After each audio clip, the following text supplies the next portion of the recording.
Oke, kita mulai. Ya. Assalamualaikum warahmatullahi wabarakatuh. Waalaikumsalam warahmatullahi wabarakatuh. Alhamdulillahirabbil alamin. Salatu wassalamu ala asyrafil anbiya wa imamil mursalin. Sayyidina wa habibina wa syafi'ina wa qurrati a'yunina wa maulana Muhammad wa ala alihi wa ashabihi ajma'in wal 'aqibatu lil muttaqin wa la 'udwana illa 'alal zalimin. Wala haula wala quwata illa billahil aliyil azim. Amma ba'd. Bapak Ibu sekalian, rekan-rekan semua yang menggabungkan dirinya di dalam virtual NUQ, Studi Naskah Ulumul Quran. Sore ini atau jelang sore ini kita akan melanjutkan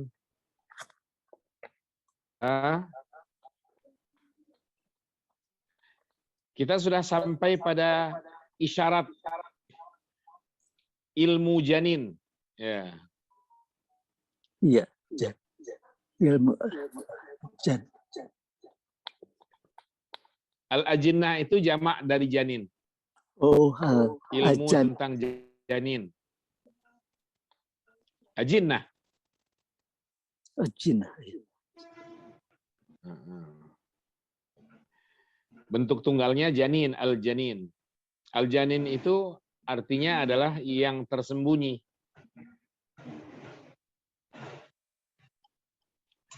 Karena calon bayi itu tersembunyi. Dan yang seakar atau yang berakar pada jannah, ya jinnu, semuanya itu tersembunyi semua. Jin dikatakan jin karena dia makhluk tersembunyi. Ya. Malam itu kalau gulita gelap, jannal lailu. Karena ia orang-orang atau apapun dalam kegelapan seakan tersembunyi. Maka di dalam Al-Qur'an, falamma janna 'alaihi al-lailu ra'a kaukaba. Ketika malam sudah gelap sekali, sudah larut, dia melihat bintang, ra'a kaukaba. Ibrahim alaihissalam melihat bintang. Nah, itulah ajinnah. Jannah, nah itu akar yang sama. Kenapa jannah dikatakan jannah? Surga, karena dia tersembunyi. Tersembunyi dari penglihatan manusia dan makhluk di dunia ini. Maka dikatakan jannah. Jannah diartikan kebun karena segala atau semua orang yang ada di dalamnya tersembunyi karena lebatnya pohonan, karena banyaknya tanaman di dalamnya, seakan-akan orang yang memasukinya tersembunyi. Maka dikatakan jannah. Maka jannah itu selain diartikan surga, juga diartikan kebun yang penuh dengan tanaman, yang penuh dengan pepohonan. Itulah arti. Ya, yang rimbun, yang rindang juga. Rimbun dan rindang. Nah, isyarat Al-Quran tentang adanya ilmu janin begini ini dapat ditemukan di dalam firman Allah, yaqulullahu ta'ala, falyanzuril insanu mimma khuliq. Maka hendaklah manusia memikirkan, berpikir.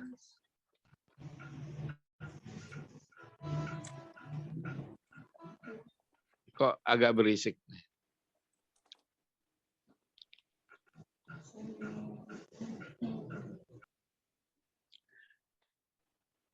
Nah, ini hening. Falyanzuril insanu mimma khuliq. Maka hendaklah manusia berpikir dari apa ia atau dirinya diciptakan. Mimma. Min ketemu ma istifham atau ma al istifhamiyah. Kalau ada huruf jar, min itu kan huruf jar. Bukan hanya min kalau begitu. Semua huruf jar kalau bertemu dengan ma al istifhamiyah, ma untuk bertanya, maka alif di ujung ma istifhamiyah itu harus dihilangkan. Ini kaidah. Maka di dalam Al-Quran ayat ini tertulis di situ mimma. Asalnya adalah min ma, dari apa. Maka hendaklah manusia berpikir dari apa ia diciptakan. Khuliqa min ma'in dafiq. Dia telah diciptakan dari air yang memancar. Dafiq, memancar. Yakhruju, yang keluar. Jadi naat dia dari dafiq itu, dari ma. Yang keluar min bainis sulbi wat taraib, di antara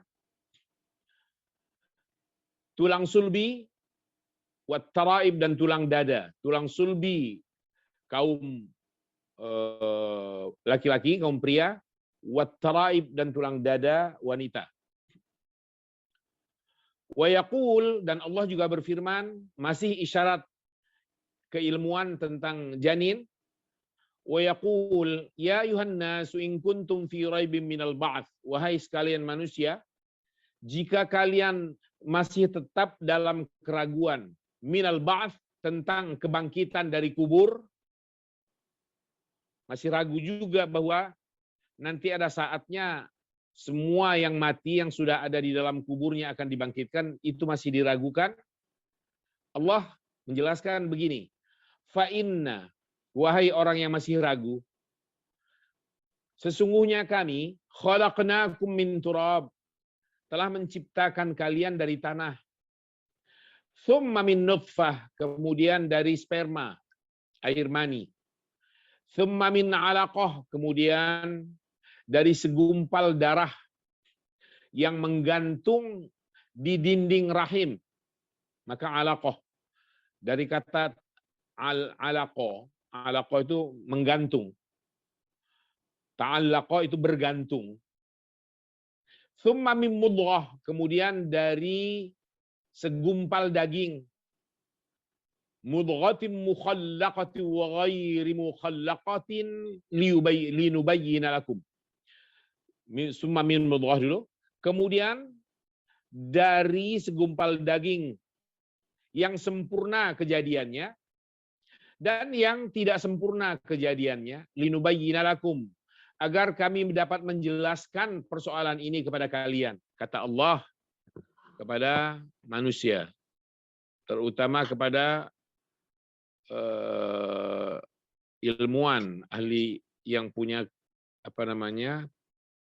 punya kemampuan, memiliki daya kemampuan fikir. Tapi secara umum seluruh manusia diajak berbicara, berdialog oleh Allah Ta'ala.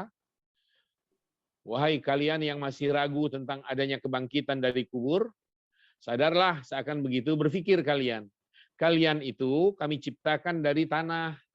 Kemudian dari tanah di sini maksudnya Adam alaihissalam. Keturunan-keturunannya min nutfah, dari sperma, kemudian dari segumpal darah, kemudian dari daging, dari segumpal daging yang sempurna penciptaannya dan yang belum sempurna, agar kami jelaskan persoalan ini kepada kalian. Wa nuqirru fil arhami ma nasya. Kemudian kami tempatkan di dalam rahim sesuai dengan apa yang kami kehendaki, ila ajalim musamma, hingga waktu yang sudah kami tetapkan, sudah ditentukan. Tsumma, kemudian nukhrijukum tiflan, kami keluarkan kalian sebagai bayi. Subhanallah ya.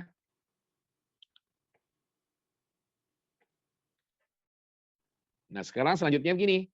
Ada isyarat ilmiah di dalam Al-Qur'an yang menunjukkan kemujizatan Al-Quran di bidang ilmiah, yaitu isyaratun ila annal oksigen daruri li tanaffusil insan. Ada isyarat dalam Al-Quran yang menunjukkan bahwa oksigen itu daruri, itu penting, sama dengan muhimmun. Sangat urgent, sangat penting. Litanaffusil insan, untuk pernapasan manusia. Agar manusia dapat bernafas, boleh juga. Wa yaqillu fi tabaqatil jawil ulya. Dan oksigen itu, yaqillu itu artinya minim. Dan oksigen itu minim, menjadi sedikit. Volumenya semakin sedikit. Fi pada tabaqatil jawi, lapisan-lapisan udara, lapisan angkasa al-ulya yang teratas. Fakullama, maka setiap kali irtafa'al insanu fi ajwa'is sama, manusia, setiap kali manusia naik ke angkasa langit, ke ruang langit sana, ke ruang kosong, ahassa, dia merasakan bidhiqis sadri, sempitnya dada, wa su'ubatit tanaffus, dan sulitnya bernafas. Kenapa itu terjadi? Karena semakin berada pada ketinggian, maka semakin menipis kadar oksigen di dalamnya, di ruang yang teratas. Subhanallah. Bahwa seperti ini keadaannya, itu diisyaratkan oleh Allah dalam Al-Quran. Wallahu ta'ala yaqul, dan Allah berfirman tentang ini, faman yuridillahu ayyahdiyahu, maka siapa saja yang Allah inginkan untuk diberinya hidayah, yashrah sadrahu lil Islam, Allah lapangkan hatinya untuk menerima Islam, untuk menyambut baik ajaran Allah ini. Wa man yurid ayyudillahu, tapi sebaliknya ini, siapa yang Allah inginkan untuk tersesat atau untuk disesatkannya, yaj'al sadrahu dayyiqan haraja, Allah jadikan dadanya sempit, sulit, sudah sempit, enggak lega juga, enggak ada ringannya dalam kesulitan. Ka'annama, seakan-akan yas'adu bis sama, ia naik ke ketinggian langit. Nah, coba lihat. Ini setelah Al-Quran mengatakan nafasnya semakin sempit, dadanya semakin terhimpit rasanya, sulit sekali untuk bernafas, tapi dilukiskan oleh Al-Quran atau diisyaratkannya, seakan manusianya naik ke lapisan yang tinggi, ke udara, ke lapisan udara yang tinggi di atas sana. Ka'annama yas'adu bis sama.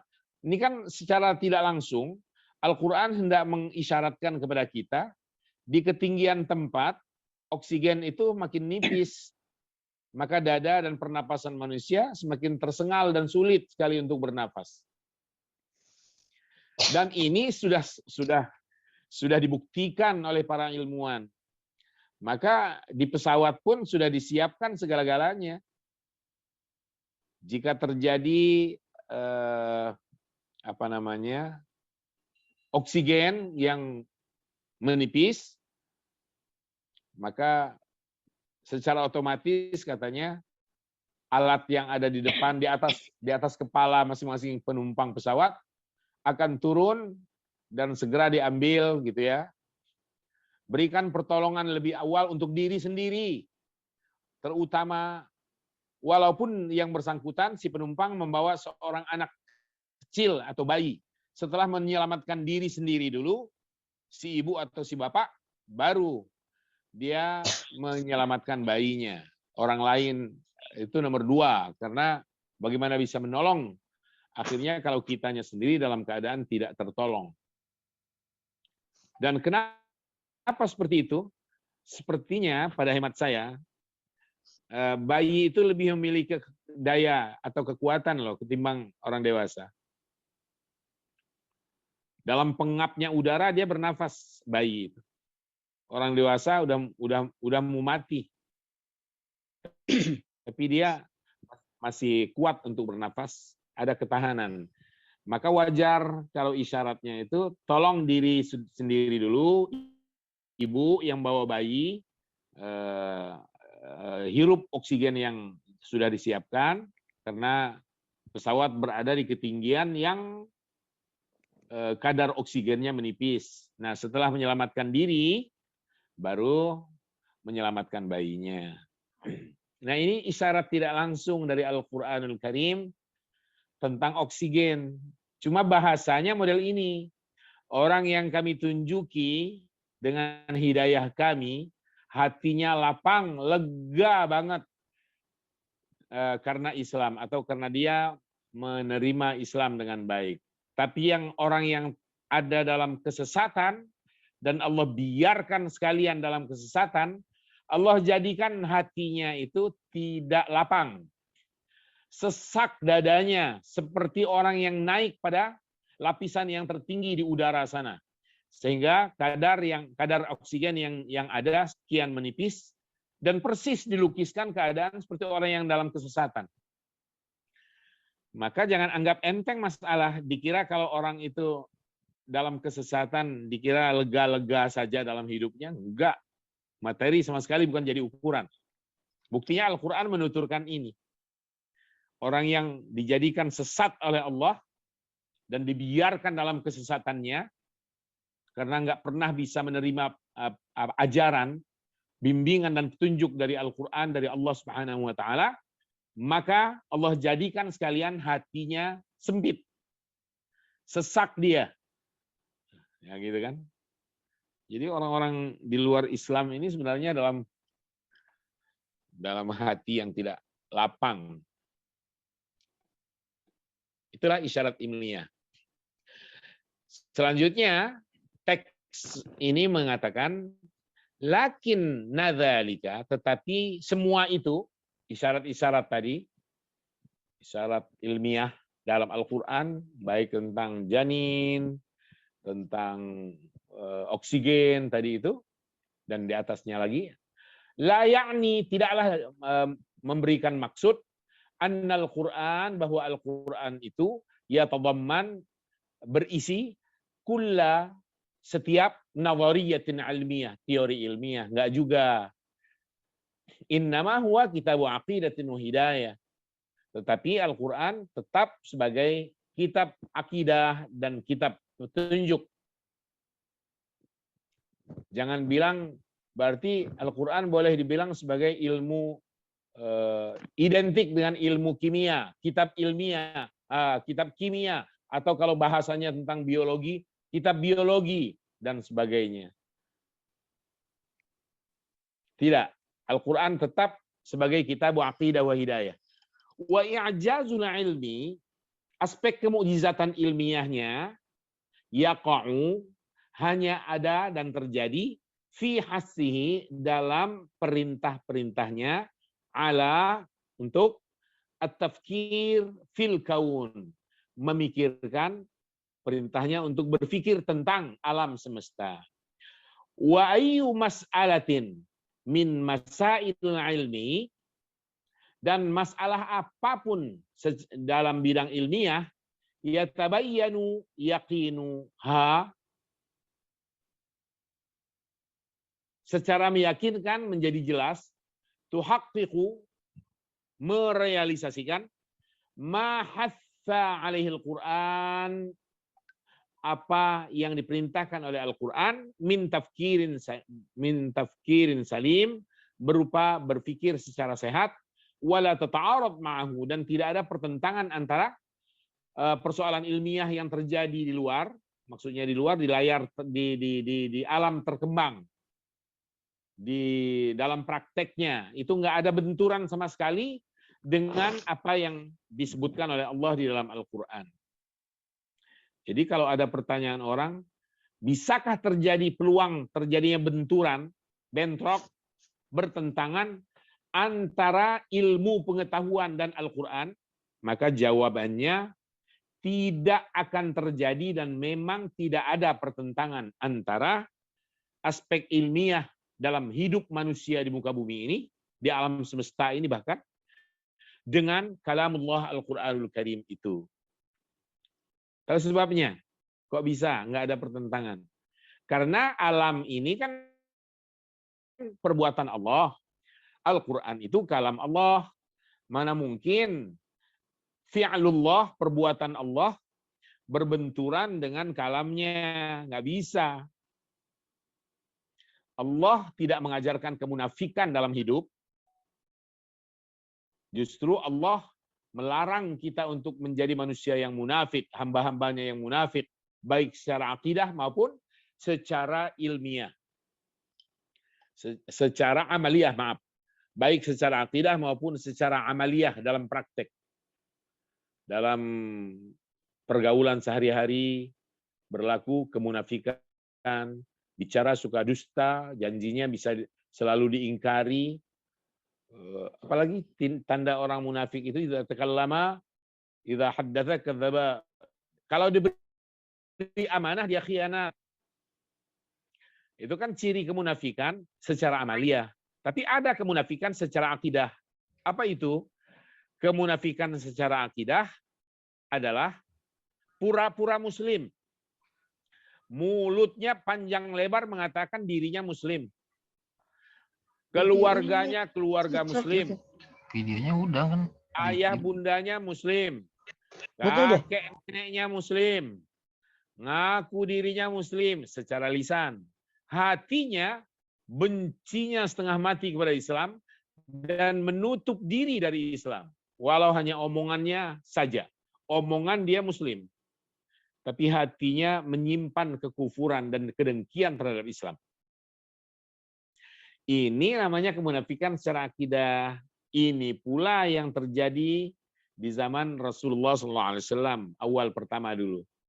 Ketika beliau sudah hijrah. Maka kemunafikan secara akidah itu munculnya pada periode Madinah. Ketika Rasulullah sudah hijrah. Kalau periode Makkah belum terjadi kemunafikan seperti itu. Apa itu kemunafikan? Kemunafikan adalah menampakkan keimanan tapi menyembunyikan kekafiran. Mulutnya berkata kami beriman, tapi hatinya mengatakan kita tetap kafir.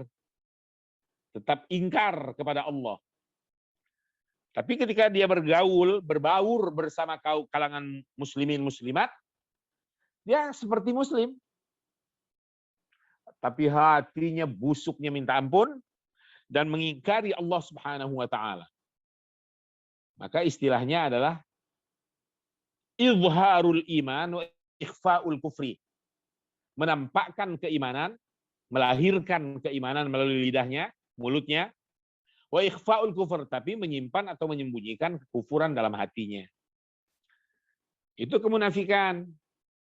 Kalau periode Makkah, hal begini belum terjadi. Di Makkah itu terjadi sebaliknya.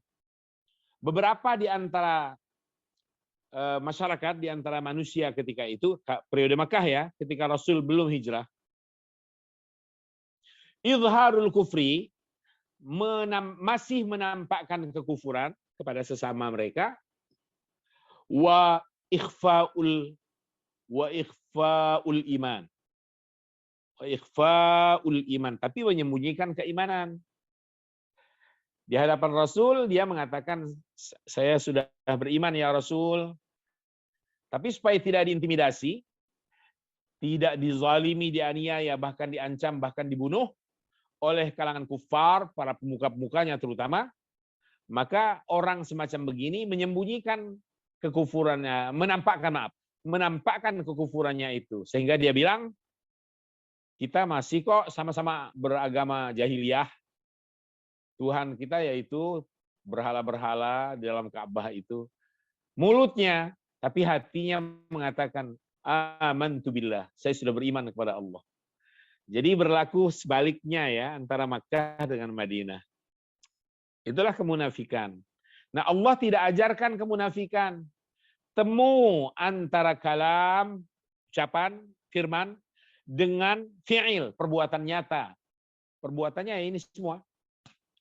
Adanya kita, adanya alam, adanya sungai, adanya laut, adanya bintang, adanya matahari bulan, adanya hutan belantara, tanaman, tumbuhan, adanya hewan dengan segala macamnya, segala jenisnya, dan segala ukurannya, mulai dari yang terkecil yang tidak kasat mata, hingga yang terbesar sekalipun. Itu.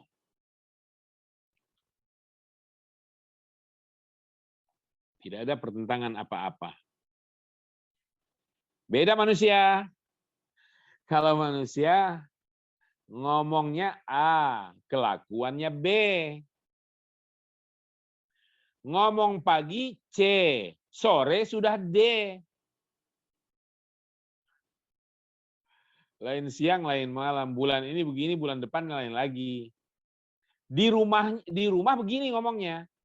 Di luar kelakuannya sama sekali tidak menunjukkan omongannya itu. Di rumah mengatakan puasa, lemes sekali hari ini, terik, capek, haus jadi bawaannya. Padahal di luar sana kenyang dia. Istrinya ditipu. Anak-anaknya ditipu. Kelakuan bejat, kemunafikan seperti itu. Mengatakan kita baik-baik saja kok. Padahal sedang dalam bahaya. Dan kemunafikan atau manusia munafik itu bergulir bersama waktu, ada selalu.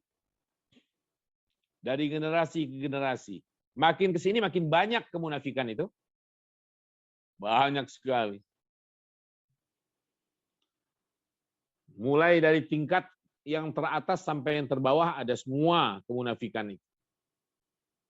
Illa man asamahullah. Illa man rahimahullah. Kecuali yang diselamatkan oleh Allah, dijaganya, atau yang disayangi oleh Allah Subhanahu wa taala, maka dia akan terhindar dari kemunafikan. Maka kalau begitu, selamatkan diri dan keluarga dari kemunafikan karena dia bahaya.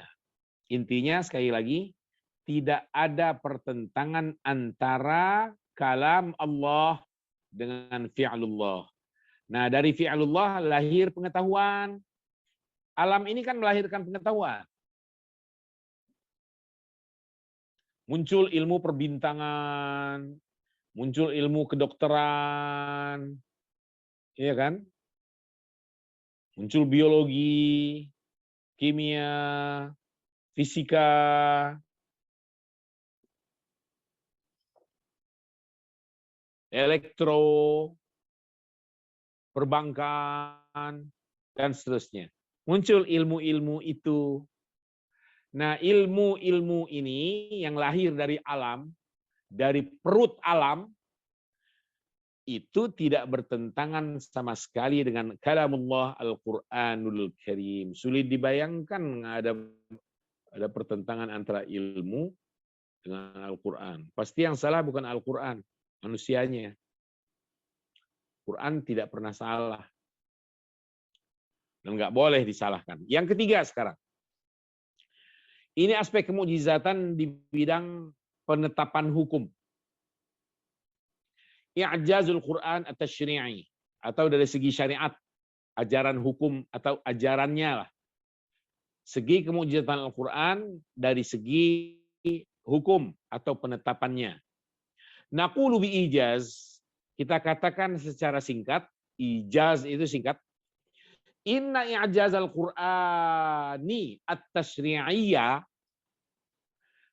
bahwa kemukjizatan Al-Quran di bidang penetapan hukum atau ajarannya, yakunu itu ada fi tashri'ihi, dalam penetapan hukumnya atau ajaran Allah ini, al-muhkam, yang sangat teliti, alladzi yang la ikhtilafa fihi, tidak ada perselisihan di dalamnya, wala tanaqud, dan tidak ada pertentangan. Ma'asyumulihi, beserta atau ditambah lagi berikut cakupannya secara menyeluruh kulla, segala jawanibil hayatil insaniyah, sisi-sisi kehidupan manusia. Allah berfirman dalam Al-Quran, afala yatadabbaruna Al-Quran. Lalu apakah mereka tidak memikirkan Al-Quran, merenungkannya, walau kana min 'indi ghairillah, seandainya Al-Qur'an itu bukan dari sisi Allah atau berasal dari sisi selain Allah, lawajadu fi ikhtilafan katsira, niscaya mereka akan mendapatkan di dalam Al-Qur'an buatan manusia itu ikhtilafan katsira, perbedaan atau perselisihan yang banyak sekali, dan perdebatannya atau perselisihannya prinsip. Oke. Hadza, demikianlah, waqad arafatil basyariyatu, kemanusiaan ini sungguh sudah tahu, fi usurit tarikh, di dalam lubuk sejarah, dalam masa demi masa sejarah, alwanan mukhtalifatan minal madahib, berbagai macam warna yang berbeda-beda dalam hal madhab atau dalam hal madhab, dan nazariyat dan teori-teori, wan nuzum dan aturan-aturan, wat tashri'at dan penetapan-penetapan, allati yang tastahdifu bertujuan sa'adatul fardi, kebahagiaan individu, fi mujtama'in fadil, di dalam suatu masyarakat yang mulia. Walakin, tetapi, wahidan minha, satu di antaranya, satu di antara tasyri' atau penetapan Al-Quran itu, lam yablugh minar raw'ah wal ijlal, belum mencapai keindahan dan kemuliaan, mablaghal Quran, belum bisa mencapai tingkatan Al-Quran, dan memang tidak akan tercapai, fi i'jazi tasyri'i, dalam hal kemukjizatan aspek hukum atau penetapan ajaran. Tidak ada yang bisa menandingi. Siapa yang bisa menandingi kalam Allah?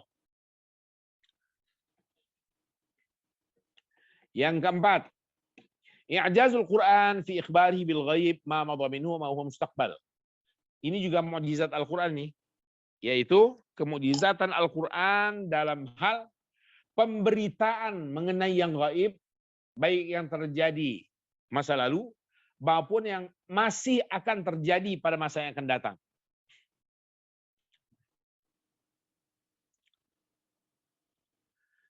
Famimma madha, ini yang dikemukakan oleh Al-Quran ya, di antara bentuk pemberitaan perihal yang gaib tapi masa lalu sudah terjadi. Famimma madha, di antara yang sudah terjadi, sudah berlalu, adalah qisasul umam allati badat, kisah umat yang sudah badat itu sudah lenyap, sudah punah, sudah habis. Ka'ad, seperti umat Ad, kaum Ad, wa Thamud, dan kaum Thamud. Allah berfirman, alam tara, tidakkah Anda lihat dengan pikiran, kaifa, bagaimana, fa'ala rabbuka bi'ad, Allah Tuhanmu bertindak terhadap kaum Ad. Alam tara kaifa fa'ala rabbuka bi'ad, Iram dzatil imad, yaitu negeri Iram yang memiliki, ada yang menyebut ini adanya di Yaman, ada yang menyebut ini adanya di Syria. Nah, coba kita lihat dulu. Iram dzatil imad, kota Iram yang memiliki tiang-tiang penyangga, pencakar langit. Kira-kira begitu, atau tiang-tiang yang kokoh. Allati lam yukhlaq mithluha fil bilad, yang belum pernah dicipta semisal itu di negeri ini. Wa thamud alladzina jabu as-sakhra bil wad, dan kaum Samud yang memahat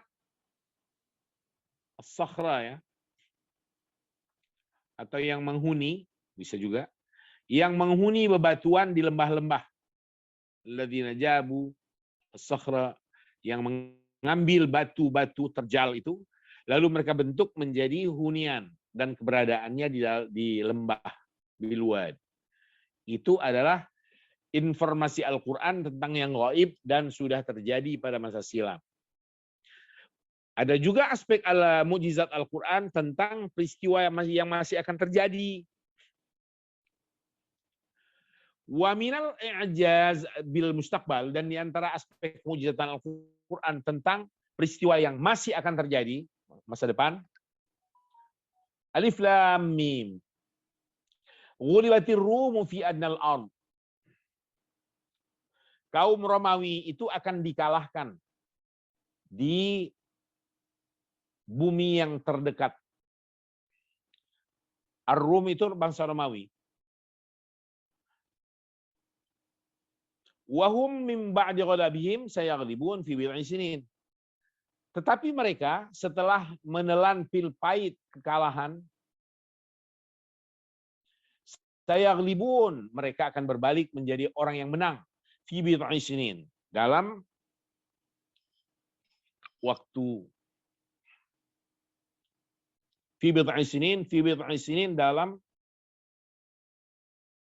beberapa tahun. Bid'ah itu hitungan antara 3 sampai 10. Saya ulang, kata bid'ah adalah hitungan angka antara 3 sampai 10. Bisa 4, bisa 5, bisa 6, bisa 7, tergantung. Jadi kalimat ini wahum min ba'di ghalabihim, dan mereka setelah kekalahan itu sayaghlibun, akan menang fi bid'i sinin, dalam beberapa tahun yang akan datang.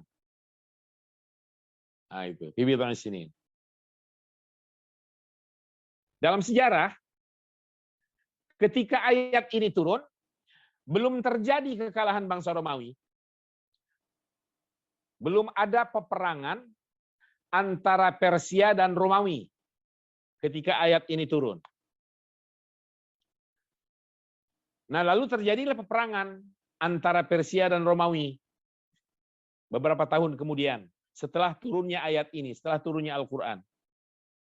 Ternyata Romawi yang kalah sesuai dengan ayat ini. Ghulibatir Rum, Romawi akan kalah. Tapi beberapa tahun lagi kemudian, dalam hitungan beberapa tahun, ya di bawah 10 tahun, bangsa Romawi berbalik menyerang dan memenangkan peperangan itu. Ini terjadinya, kalau saya tidak salah ingat, pada tahun 614 Masehi. 614. Kekalahan, 619 kemenangan.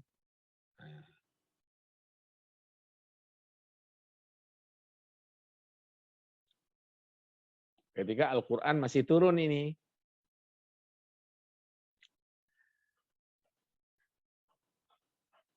Ayatnya, ayat Al-Quran masih turun. Peristiwa belum terjadi. Beberapa tahun kemudian, baru terjadi. Dan ternyata tepat apa informasi Al-Quran bahwa bangsa Romawi akan dikalahkan. Memang kalah.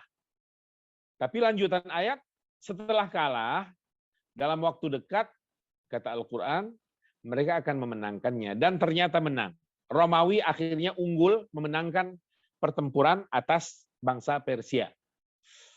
Wa min dzalika, di antara kemujizatan Al-Quran yang menunjukkan masa yang akan datang juga adalah firman Allah yang berbunyi, laqad sadaqallahu rasulahu ru'ya bil haqq. Sungguh Allah telah membenarkan Rasulnya dengan mimpi yang benar.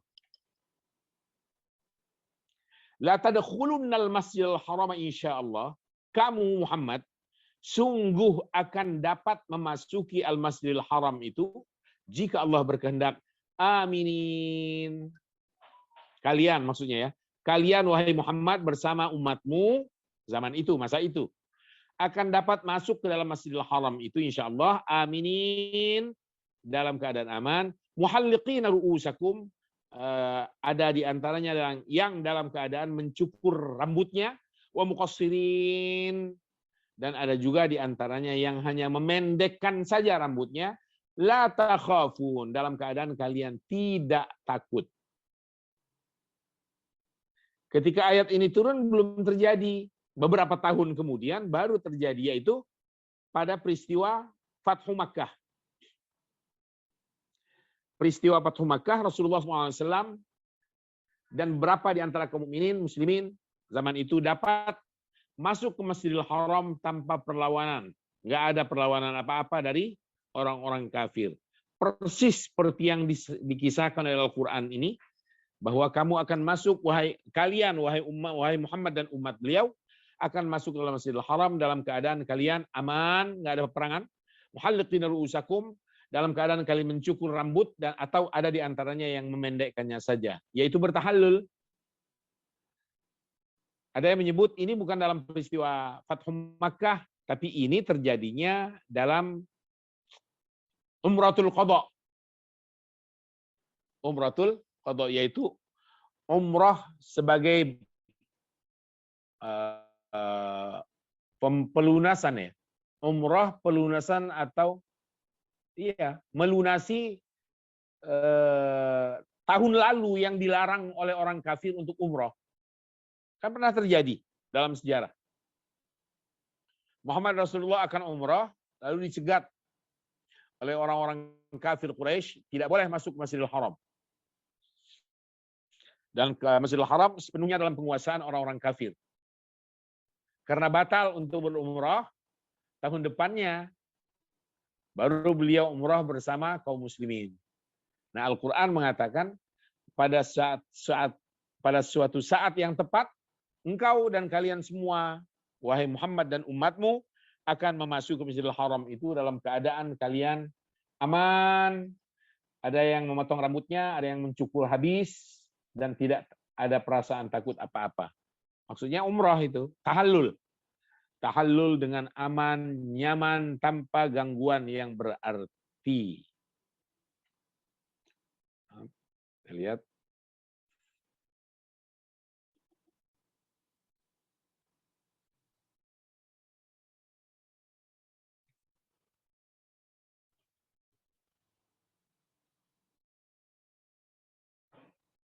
Kenapa ini? Anjaz sudah. Kenapa lanjutannya ini? Ini kan sudah. Ini belum. Ini lengkap-lengkap nih kayaknya.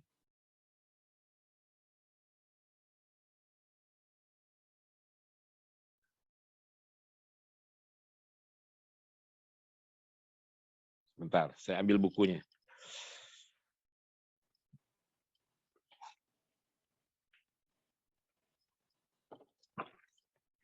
Nggak rapi susunan itu.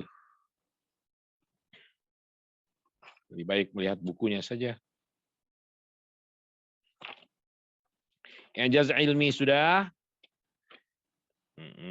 Oke.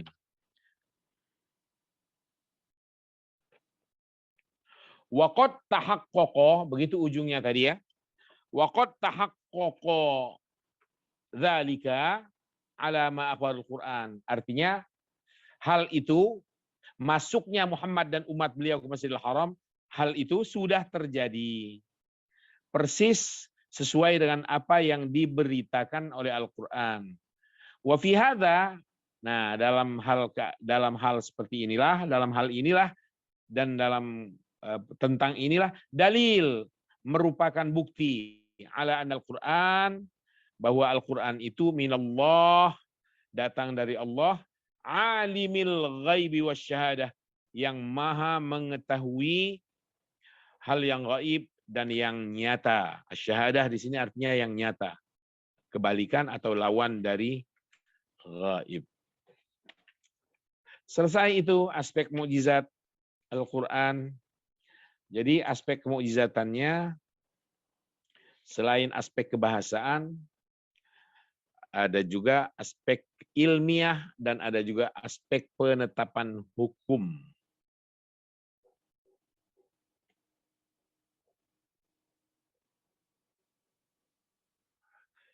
Oke, sekarang kita beralih ke judul yang baru. Judulnya adalah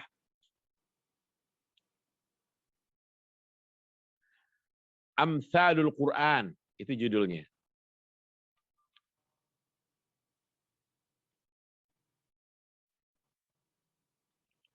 Tadi sebenarnya udah saya susun. Tapi kok hancur lagi? Bentar ya. Kalau ini apa? Oh, bukan.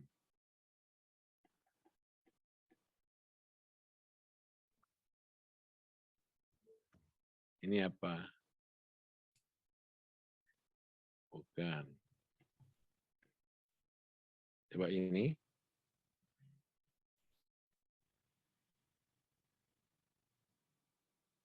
Ini dhamir.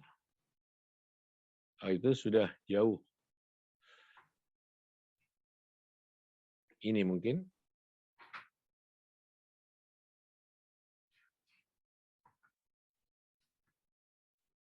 Terlibat.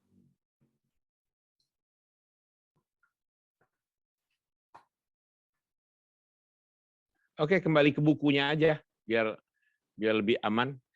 Al-Faslus Sadisa Asyar. Fasal ke-16. Amthalul Quran. Ini sedikit bahasannya. Nggak banyak. Amthalul Quran. Hanya 3 halaman begitu. Cuma di bukunya kalau kalian punya kopiannya. Halaman 110 Pak Ustadz. Halaman 110. Halaman 110.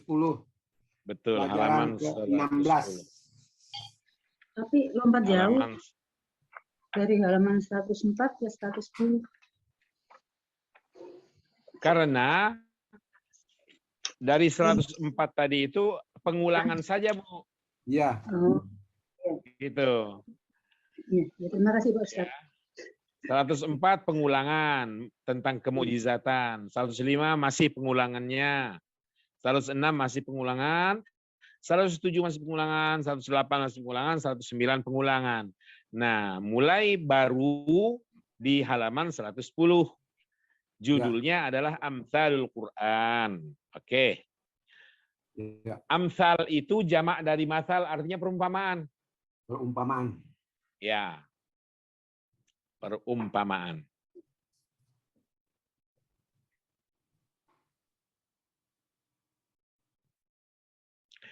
Makna al-mathal, makna al-mathal al-Qur'ani, arti perumpamaan Al-Quran.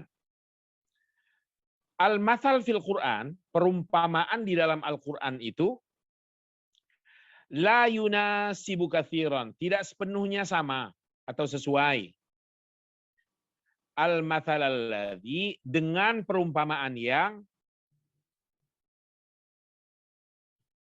arafnahu, yang kita tahu, dengan perumpamaan yang sudah kita ketahui, fil adabil arabiyyi, dalam kesusastraan Arab atau non Arab sekalipun. Apalagi li'annahu, karena ia, maksudnya adalah al-mathal fil Quran, karena perumpamaan dalam Al-Quran itu ibrazul makna, adalah menampakkan makna, melahirkan makna fi suratin, di dalam bentuk atau gambaran ra'i'ah, yang indah, mujazah tapi ringkas, menampilkan atau menampakkan makna atau maksud dalam gambaran yang indah dan ringkas.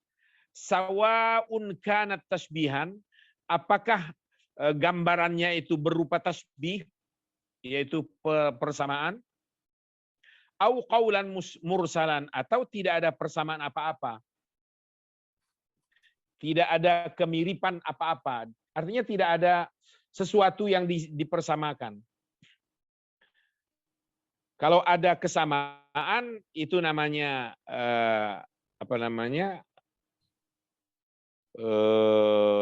tasbih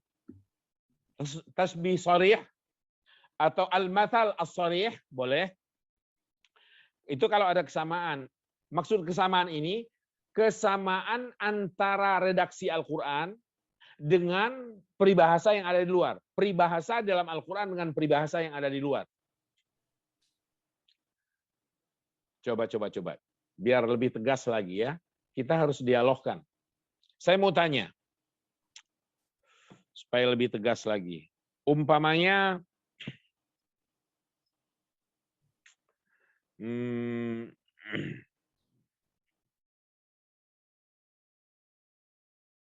saya kasih contoh dulu. Ada tawuran pelajar, atau ada dua anak yang sedang, dua orang pelajar yang sedang baku hantam. Main pukul-pukul sana sini di tepi jalan, persis tidak jauh dari tempat mereka, tiba-tiba terjadi kecelakaan hebat, mengerikan, sehingga dua bocah yang berantem ini akhirnya berhenti dari pertengkarannya dan lari mendekat untuk menyaksikan lebih dekat peristiwa kecelakaan yang sedang terjadi. Sehingga keduanya nggak lagi pukul-pukulan. Pokoknya lari mendekat. Karena lebih seram ternyata. Saya mau tanya, kira-kira gambarannya ada nggak peribahasa yang menuturkan semacam begini, bahasa Indonesia aja?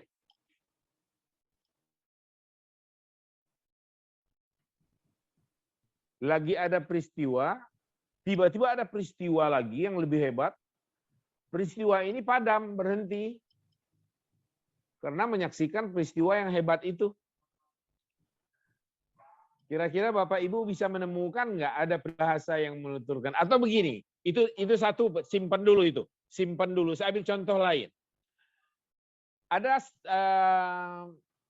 kelompok belajar, anak-anak ya, menjelang ujian lah. Menjelang ujian, mereka ke sekolah, ke kelas. Hitung-hitung menggunakan waktu untuk belajar bersama. Umpamanya garapannya hari ini menjawab soal-soal masa lalu tentang bahasa Inggris. Nah, karena banyak yang ingin tahu bagaimana menjawab soal-soal bahasa Inggris. Oke, belajar bersama mereka. Tiba-tiba menemukan kesulitan yang luar biasa, enggak terjawab. Apa ini maksudnya? Dalam kesulitan, si A nggak bisa jawab, si B nggak bisa jawab, C nggak bisa jawab. Dalam kesulitan mereka di ruang kelas belajar bersama, tiba-tiba guru bahasa Inggris mereka lewat. Dan mampir ke situ. Anak-anakku sekalian, lagi ngapain kalian di sini? Aduh Pak, kebetulan kami ini kesulitan Pak. Aduh. Pertanyaannya, adakah peribahasa yang menggambarkan peristiwa ini dalam bahasa Indonesia? Ada Ustaz. Apa itu? Pucuk dicinta ulam tiba. Itu dia. Pucuk dicinta ulam tiba. Lagi sulit luar biasa, tiba-tiba nggak ada angin, nggak ada hujan, guru bahasa Inggris nongol. Padahal bukan untuk melihat anak-anak belajar sebenarnya. Mungkin ada yang mau diambil. Pucuk dicinta ulam tiba. Oke. Dalam Al-Quran ada kalimat begini. Ji'ta ala qadari ya Musa. Waduh Musa, kebetulan sekali, sangat berharga sekali kamu datang nih. Ji'ta ala qadari ya Musa. Nah, maksud kita begini Pak, Ibu. Statement Al-Quran, Ji'ta ala qadari ya Musa. Wahai Musa, waduh kebetulan nih kamu datang Musa. Secara nggak diduga-duga, mahal nih kedatangan kamu Musa. Ji'ta ala qadar ya Musa. Nah, singkat pernyataan Al-Quran ini ada kesamaannya dengan peribahasa di luar Al-Quran, yaitu tadi pucuk dicinta ulam tiba. Nah, maksud kita begini, jika ada statement Al-Quran yang dapat dikatakan tanda kutip lah sebagai peribahasa seakan begitu, lalu ada padanannya di luar Al-Quran. Nah, ayat seperti ini dapat dikatakan sebagai peribahasa atau mathal. Mathalnya dinamakan mathal kaminah. Apa itu mathal kaminah? Yaitu peribahasa Al-Quran yang memiliki padanan dengan peribahasa di luar Al-Quranul Karim. Namanya apa? Al-amthal al-kaminah.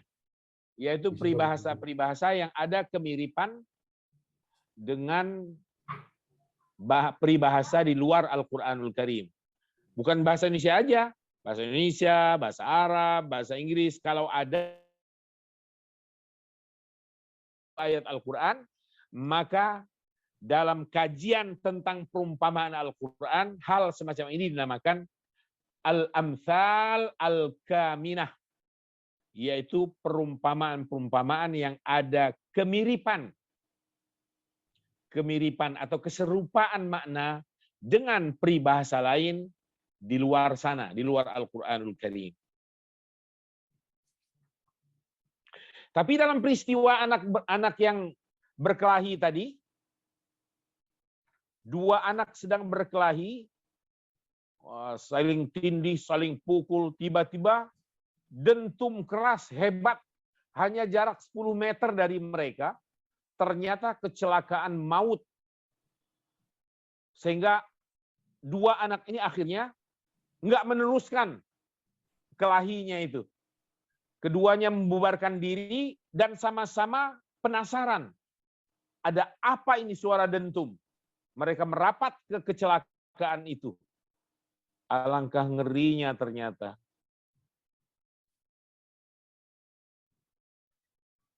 Dalam Al-Quran ada kafallahul mu'mininal qital.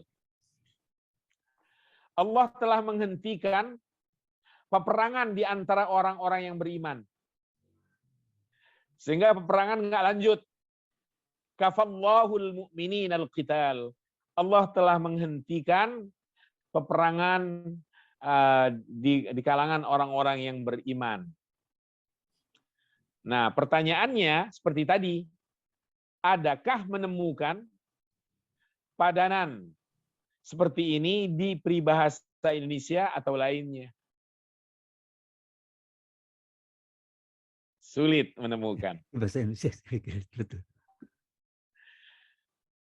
Karena sulit, maka kita putuskan. Memang tidak ada peribahasa yang menyamai atau yang sepadan lah ya dengan statement Al-Quran itu tadi. Kafallahul mu'minal qital. Nah, maksudnya begini.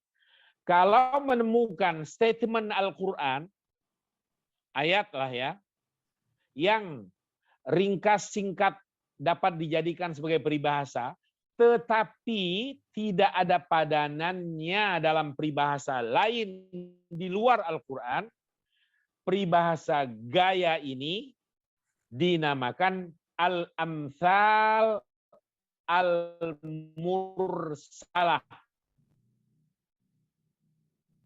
Kalau dalam tulisan di naskahnya tadi, ada kalimat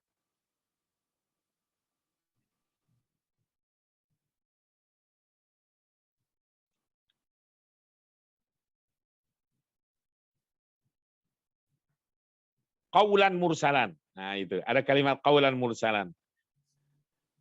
Yaitu tidak ada padanannya. Ucapan lepas begitu aja.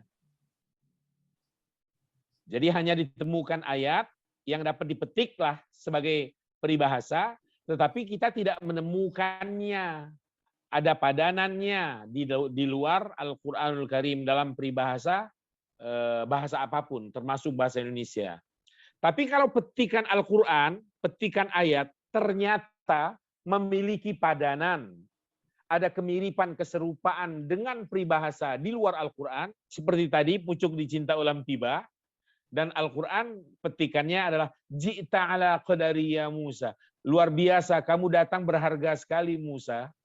Dalam bahasa Indonesianya, pucuk dicinta ulam tiba. Maka peribahasa Al-Quran tadi ini dalam pendekatan ilmu Al-Quran dinamakan Al-Amthal Al-Kaminah. Yaitu peribahasa Al-Quran yang mengandung keserupaan peribahasa di luar Al-Quran.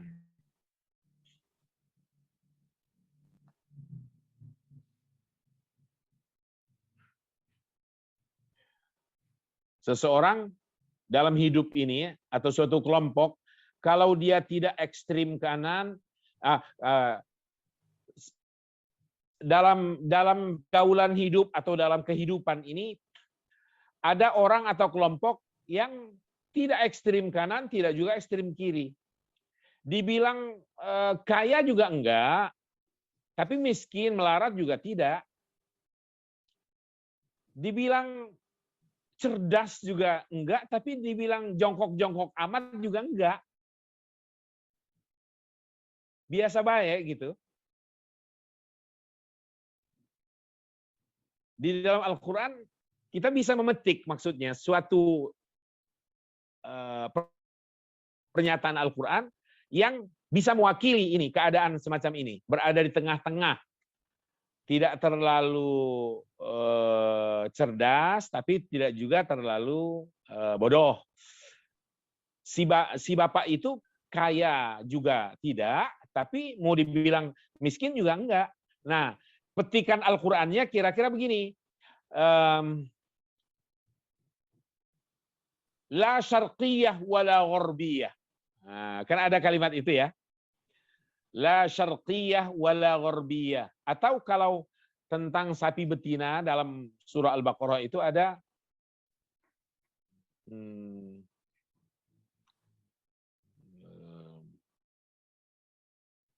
kalimat awanun baina dzalik. Ada enggak itu? Ya. Ya, tidak tua, tidak muda, Ustaz. Tidak tua, tidak juga muda. Nah, sekarang begini, kalau Bapak atau Ibu menemukan peribahasa yang sepadan dengan kalimat begini, dengan pernyataan, maka kalimat Al-Quran semacam begini sudah dapat dikatakan Al-Amthalul Kaminah. Tetapi kalau akhirnya setelah mencari-cari, kok nggak ada sih peribahasa Indonesianya? Segala sesuatu itu yang bagus pertengahannya saja umpamanya. Tapi peribahasanya seperti apa? Yang sedang-sedang saja, gitu ya. Tapi peribahasanya apa? Kalau tidak menemukan, nah kita menyebut yang ada dalam Al-Quran tadi sebagai al-amthal al-mursalah, perumpamaan yang lepas. Nggak ada ikatan, nggak ada keserupaan, tidak ada padanan dengan peribahasa di luar Al-Quranul Karim. Ada satu poin peribahasa atau al-amthal dalam Al-Quran itu adalah yang disebut dengan al-amthal al-musarrohah. Boleh juga mau mengatakan al-amthal as-sarihah, boleh. Mau musarrohah, mau sarihah, boleh. Artinya apa? Perumpamaan yang tegas. Gamblang. Nah, perumpamaan yang gamblang, yang tegas begini, atau musarrohah tadi itu, itulah inti perumpamaan Al-Quranul Karim. Yang lain-lain itu hanya diseret-seret, ditarik-tarik, dipoles agar menjadi peribahasa, agar menjadi perumpamaan.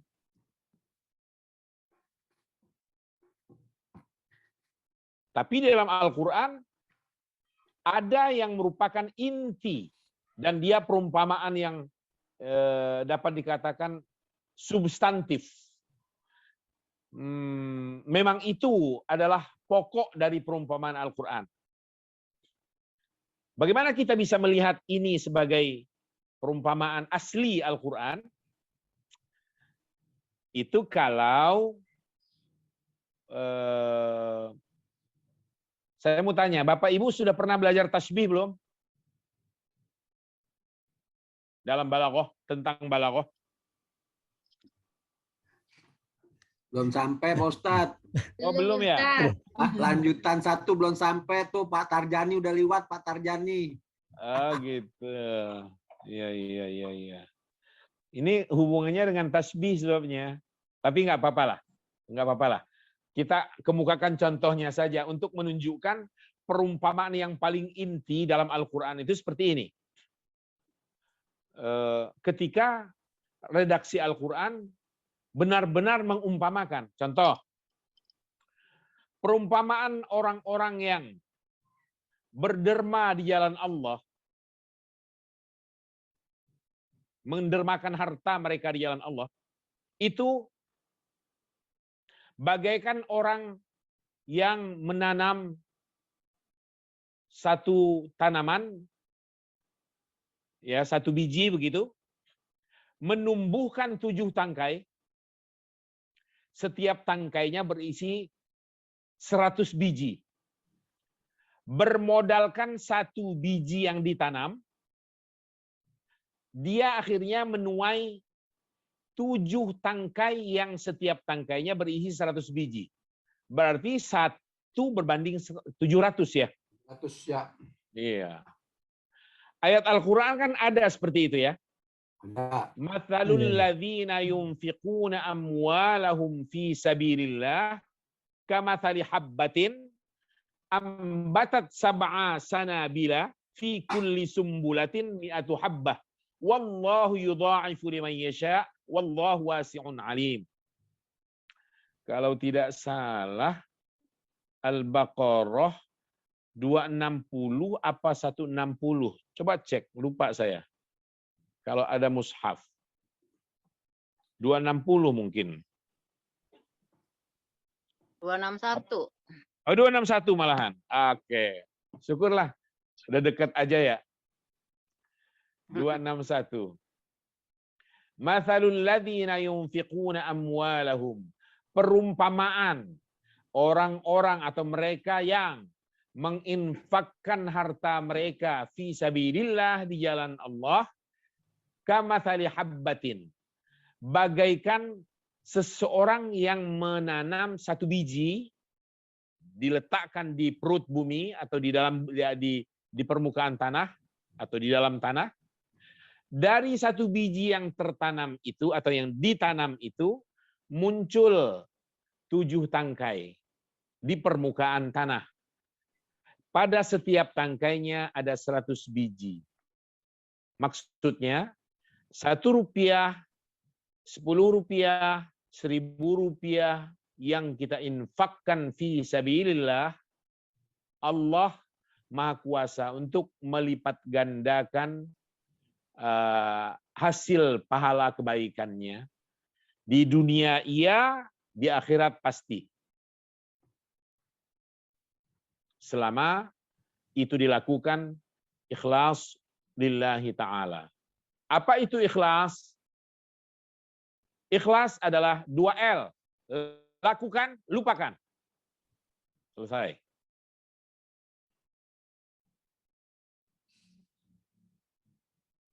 Dua L. Jangan 4L. Kalau 4L, lu lagi. 2L saja. Lakukan, lupakan. Beres. Ada kebaikan yang ingin kita perbuat, lakukan, selesai, lupakan.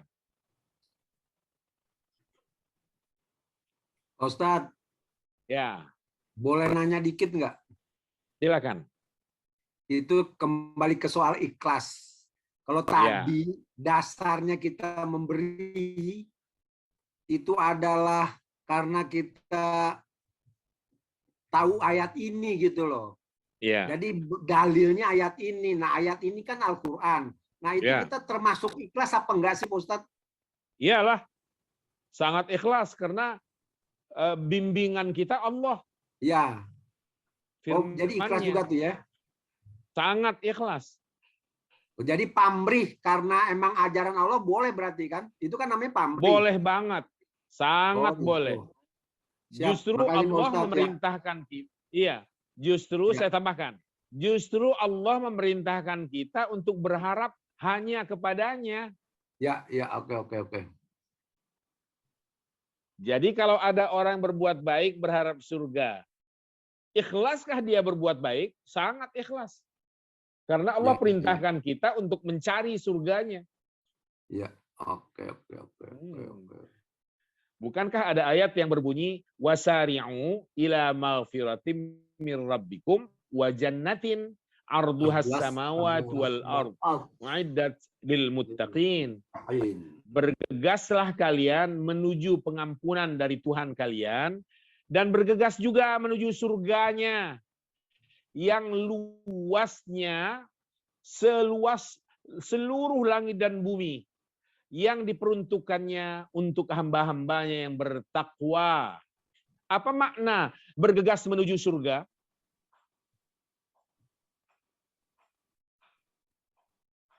Kan ayat ini begitu mengatakan.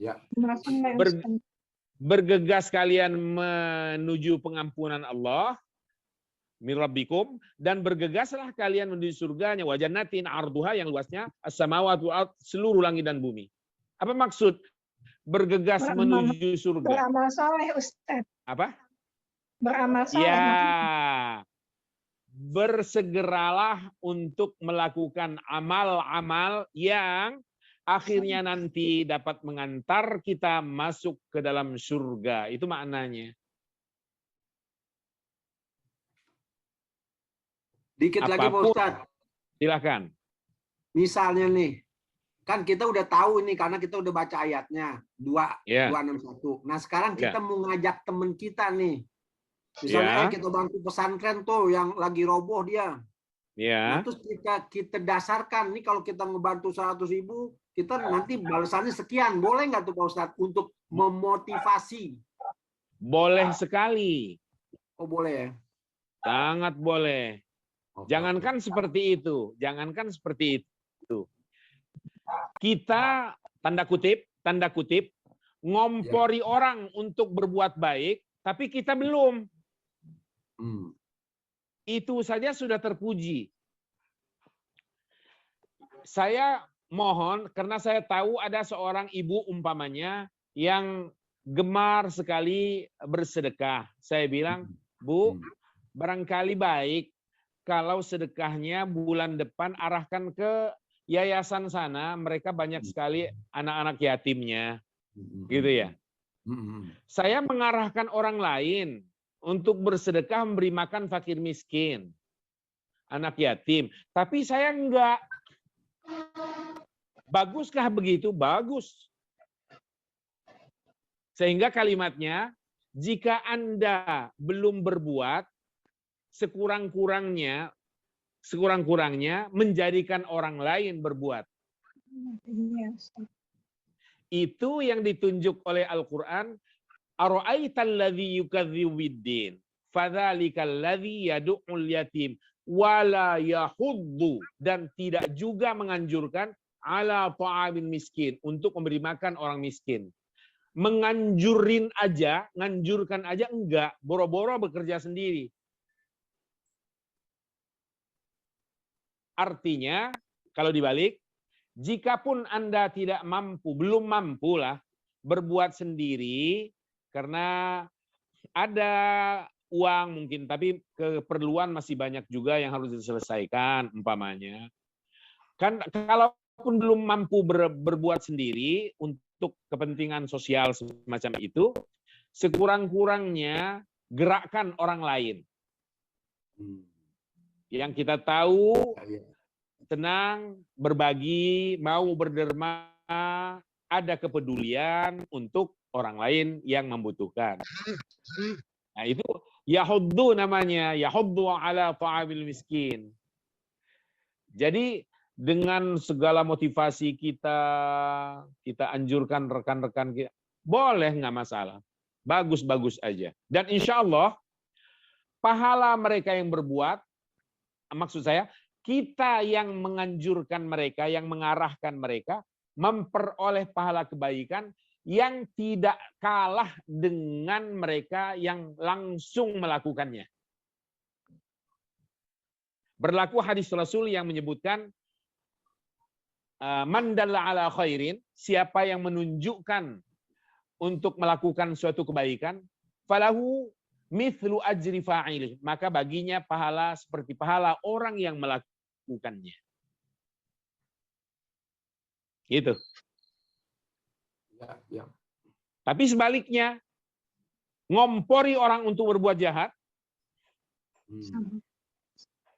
kita yang tidak berbuat pun akan menerima hukuman yang sama, dosa yang sama dengan pelaku-pelakunya. Karena nilainya kita mewariskan. Ngomporin di sini artinya juga adalah mewariskan hal-hal yang jahat kepada orang lain. Sehingga mereka beraksi. Sumbernya kita.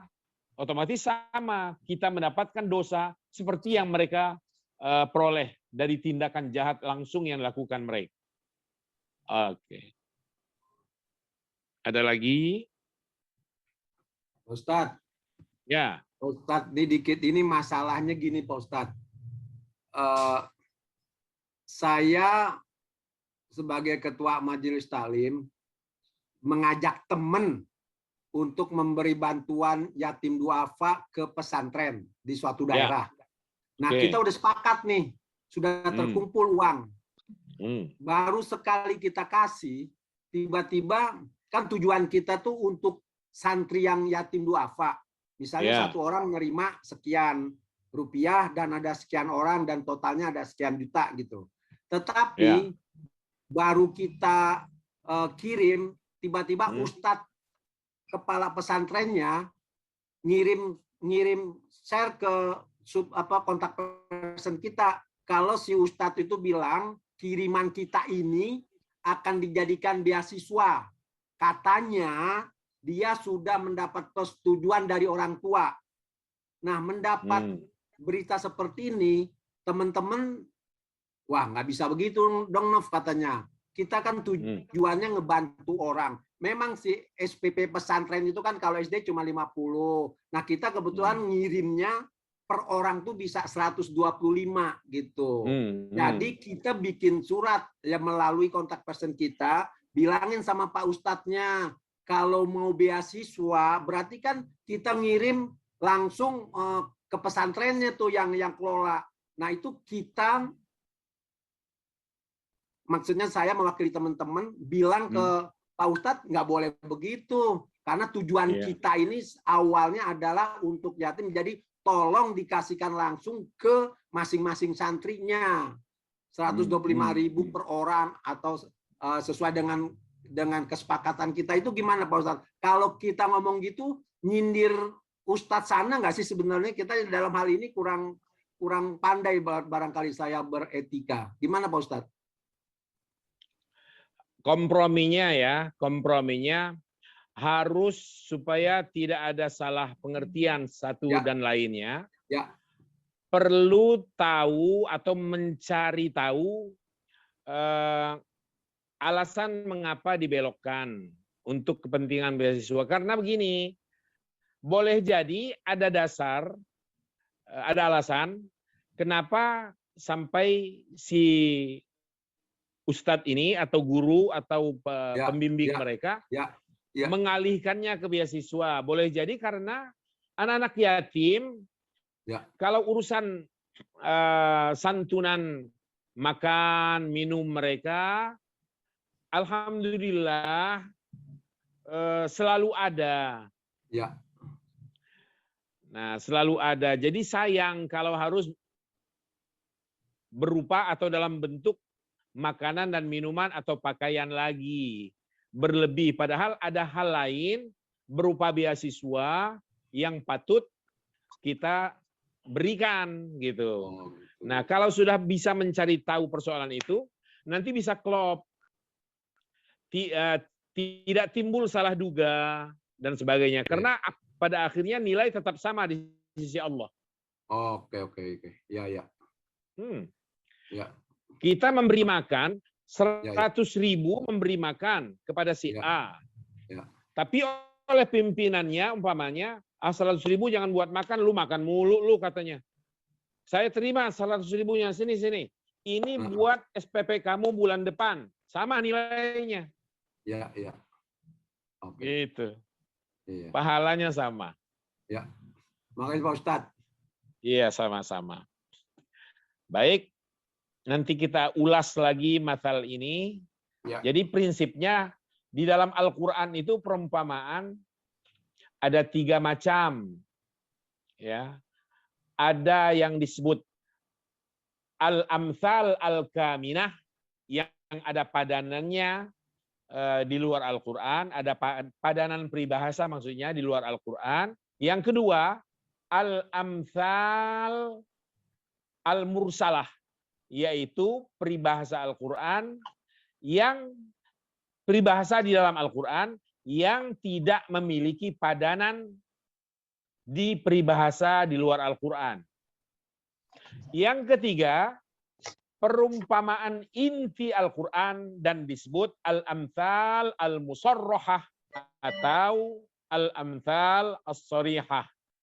Biasanya perumpamaan inti Al-Quran itu langsung menggunakan mathalu. Mathalul ladzina hummilut taurat, mathalul ladzina yunfiquna amwalahum, gitu ya. Mathaluhum kamathalil ladzi istawqada nara falamma adha'at ma hawla, gitu. Kalau ada seperti itu adalah perumpamaan yang paling inti, paling gamblang, tegas dalam Al-Qur'anul Karim. Baik, Bapak dan Ibu sekalian, kita batasi pertemuan kita sampai dengan poin ini pada jam ini. Insyaallah. Mungkin